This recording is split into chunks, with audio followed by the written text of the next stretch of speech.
Hello, Colin Hung here for Healthcare IT Today, and I am here in Las Vegas, Nevada for day 2 of Health 2024. I spent the day exploring this exhibit hall and talking to companies that we don't normally see at healthcare conferences. Exhibitors like Noom, Weight Watchers, Kroger's, Walgreens. It was a lot of fun to talk to new people who are doing some exciting things here in healthcare. I was particularly impressed with the work that Kroger is doing. They are really leaning into the food as medicine movement. Here is Jim Kirby from Kroger Health to describe the work that they're doing.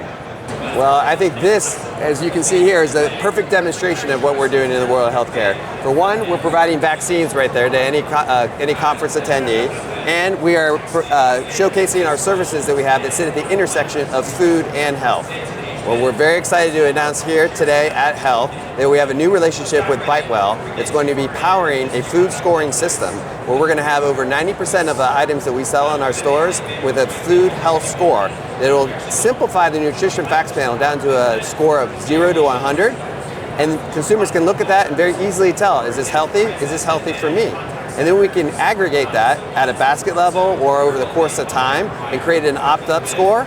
And we can demonstrate how that can lower healthcare utilization and overall total cost of care for payers. And then we can serve them up a better for you option that's not crazy. We're not going from cookies to kale chips, but can we have a healthier snack option for them? And we can present that to them and they can add it right to cart. I also visited with Walgreens, where they were highlighting their specialty pharmacy business and their clinical trials programs. Frankly, 2 programs that I wasn't extremely familiar with, so I thank them for giving me that education. Another company that was a pleasant surprise to see here at Health was Zappos. Yes, that Zappos. They are here highlighting the Zappos at Work program that is very popular with healthcare providers. Here is Jessica Jacoby from Zappos to tell us more about that program. Zappos at Work is the B2B or business-to-business corporate partnership arm of the Zappos.com team. So we do a lot of different corporate partnerships.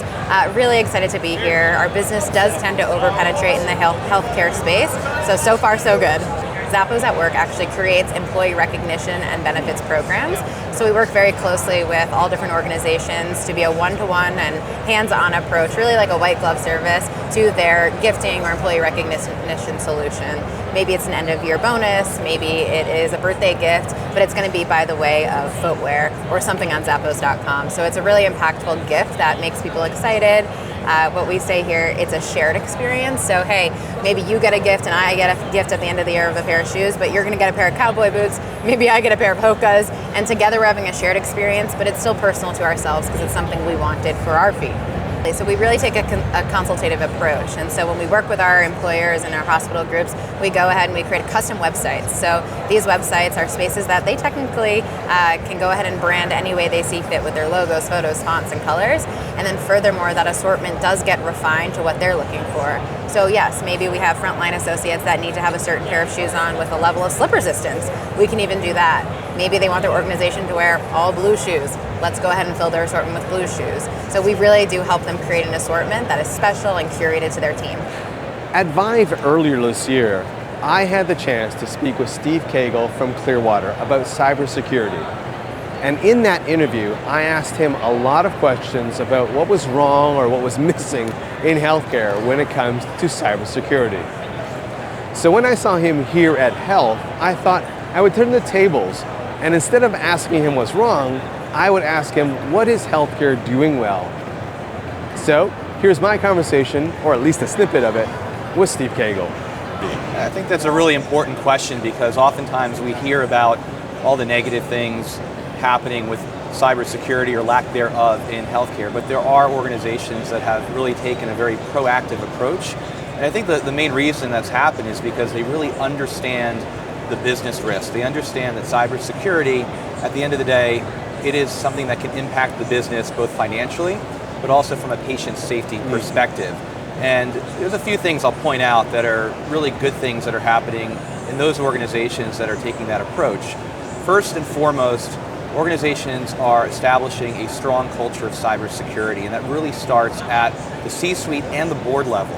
This means establishing really strong governance, making sure there's time and attention at that level to discuss risks, to discuss what the organization's strategy is for cybersecurity, and very importantly, how does that help to support the business strategy or the mission of the company or the healthcare provider. Secondly, risk analysis and risk management. Going from a high-level analysis, which many organizations have done, but really I think as we've seen with that organization that you mentioned before, Change Healthcare, very unlikely that Change Healthcare, we don't know for sure, but they did a risk analysis of all their information systems, all their assets. And I say that because I find it hard to believe that you wouldn't have MFA in place for an internet-facing server. So being able to actually inventory those systems, know where your data is, do that at the information system level, that's going to the next level of really understanding where risks are. And we have to know where the risks are if we're going to reduce those risks to an acceptable level. And thirdly, I'd say that organizations that have a cybersecurity strategy are really going to be are going to make the difference between what I would call winners and losers. Winners are those organizations that can effectively operate their businesses in the current threat environment. This is the reality. Bad guys are attacking healthcare organizations all over. If you're a digital health company and you're trying to sell your services or your software to a provider or a payer, those organizations understand the risk, and they're very likely not going to work with you unless you have a very strong security and compliance program. So this actually becomes now a competitive advantage. And for any leader who's really going to ensure that they have a good strategy in place to grow their business and protect their brand, they need to have a strong cybersecurity strategy. That's a hard thing to do because many of those organizations don't have the resources, they don't have the expertise. So they're also turning to partners to help them with that, to fill in those gaps, especially if they're a mid-size or small organization. They need to have those capabilities if they're going to survive going forward. Lastly, I had the chance to visit with several startups here at Health. One in particular, Karen's Health, is where my friend Jamie Edwards is an executive. I have a tremendous respect for Jamie and everything he does in healthcare, so I was excited to sit down with him to learn more about their product. Yeah, so that device is Luna, and Luna is a digital AI assistant that combines two very important things. One, intelligent ambient sensing. And what that means is we have radar built into the solution, and that radar can actually detect patient state. So it can detect vitals like heart rate and breathing rate, whether you're in bed, out of bed. It detects motion in the room. It can detect a second person coming into the room and still track your vitals. And then we combine that with a large language model. So once we have the patient context and we know what they're going through and we can detect their pattern changes in their behavior, we then allow the large language model that we've built to go in and intervene and provide that first level of assistance prior to escalating it to a care team.